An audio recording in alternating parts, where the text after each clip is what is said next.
میں بیوہ ہوں اور میں نکاح کرنا چاہتی ہوں. جس سے نکاح کرنا چاہتی ہوں وہ ہمارے ہمسائے ہیں.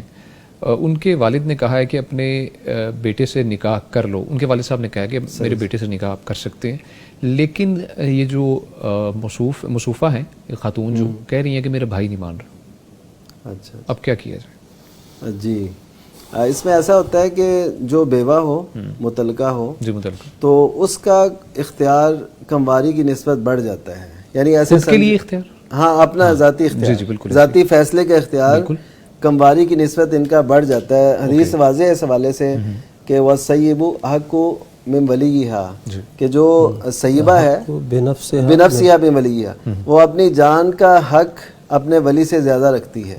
سیبہ جو کہ جی سیبہ کا مطلب ہوتا ہے کوئی بھی شوہر دیدہ عورت, یعنی جس کی پہلے شادی ہو چکی ہو, اس کا خامن چاہے فوت ہو چکا ہو, چاہے وہ مختلعہ ہو, چاہے وہ متعلقہ ہو. اوکے فائن, تو ان تینوں صورتوں میں اس کا ایک جامع لفظ سیبہ ہے سنت میں. تو اور قرآن مجید میں بھی ہے والسیبات اور ایسے وہ.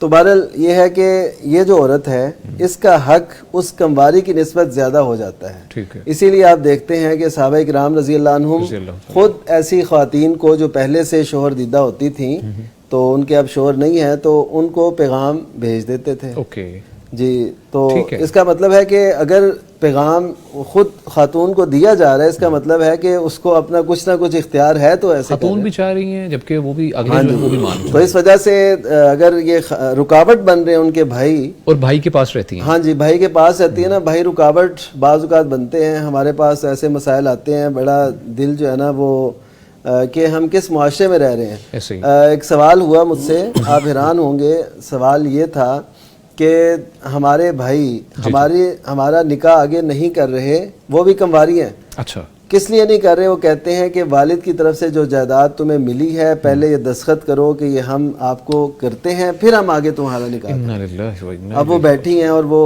ہم سے مسئلے پوچھ رہی ہیں. اب یہ بھائی جو ہیں ان تک یہ آواز نہیں جاتی کہ ممبر و محراب سے ان تک آواز نہیں پہنچی کہ یہ کیا ستم ہے, کیا ظلم ہے جو اس معاشرے میں ہو رہا ہے. تو ایسی صورتحال میں بہرحال جو ان کے بھائی نے روک رہے ہیں کہ ان پہ ظلم کر رہے ہیں. اب دیکھیں ان کی عمر بڑھتی رہے گی, پھر شادی کی جو چاہتے ہیں وہ خواہشیں ہیں وہ بھی دم توڑ جائیں گی.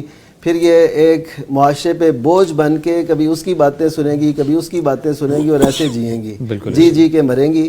تو کتنا بہتر ہے کہ وقت پہ وہ ان کا نکاح کر دیں, اور اس وجہ سے شریعت بھی انہیں اجازت دیتی ہے. بالکل ٹھیک ہے, ٹھیک ہے. تو اس حوالے سے میں کہوں گا کہ محلے کے کونسلر یا کوئی بھی چودھری یا کوئی بھی جو ہوتے ہیں یا کوئی عالم ہو, وہ ان کے ولی بن جائے اور ان کا نکاح کرا دینا. ٹھیک ہے, بہت شکریہ مفتی صاحب.